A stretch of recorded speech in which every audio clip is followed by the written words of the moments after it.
ఇప్పుడు మనం 2025వ సంవత్సరం కర్కట లగ్నంలో పుట్టినవారు, కర్కట రాశిలో పుట్టిన వారి జాతక బలం, భూత భవిష్యత్తు వర్ధమానం ఎలా ఉందో మన జానకిరామ్ని అడిగి చూద్దామండి.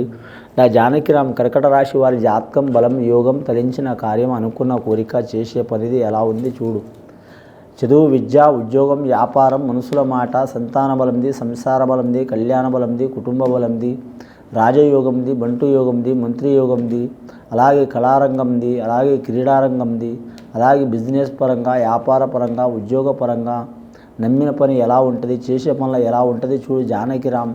అనుకున్న కోరిక అవుతుందా కాదా, ఫ్యూచర్ లైఫ్ ఎలా ఉంది చూడు. ముఖ్యంగా ఈ రాశి వారికి జాతకంలో చూడాలంటే మాత్రం కాళికా శక్తి వచ్చిందండి. దక్షిణ కాళికా దేవత వచ్చింది. ఇంకా కాళికా శక్తులు అంటే 8 రకాల పేర్లు ఉన్నాయండి. దక్షిణ కాళి అమ్మవారు వచ్చింది. కలకత్తా కాళి ఉంటుంది, అమ్మవారు అయితే దక్షిణ కాళి అమ్మవారు. అలాగే ఆంజనేయ స్వామి భంగిమ, బాలగణపతి వచ్చాడు వీరి జాతక బలానికి. ఈ కర్కట రాశి వారి జాతకానికి ఆదాయం 14, ఖర్చు 14 ఉంటుందండి. సాయం చేసి నలుగురు, ఇబ్బంది పెట్టేది 3.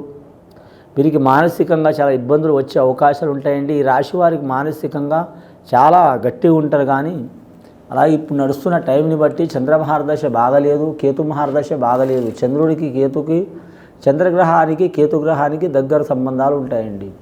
చంద్రగ్రహం, కేతుగ్రహం బాగాలేదు కాబట్టి ఆలోచన శక్తి మందగిస్తుంది, మనశ్శాంతి ఉండదు, ప్రతి చిన్న విషయానికి టెన్షన్ పడే అవకాశం ఉంటుంది.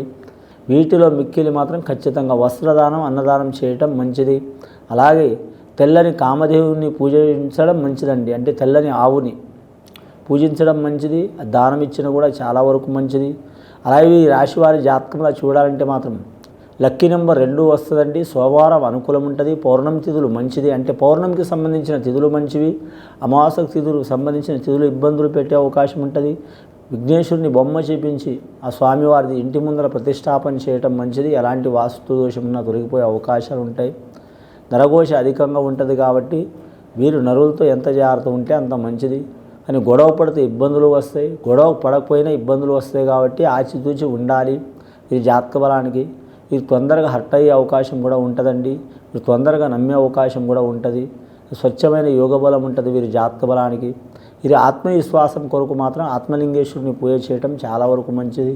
పెద్దలకు కానీ సహకారం చేస్తే మంచిది. ధనపరంగా కానీ, లేకుంటే కుటుంబ పరంగా కానీ, ఆరోగ్యపరంగా కానీ, వస్త్రపరంగా కానీ, ధాన్యపరంగా కానీ, దివ్యాంగులకు, వికలాంగులకు, ఇంకా వృద్ధులకు వీరు సహాయపడితే వీరికి దైవ సహకారం ఉంటుందండి. ఇది విని చూసి ఆచరించే వారికి, కర్కట రాశి వారికి సర్వశుభాలు కలుగుతాయండి. శుభం భూయాత్.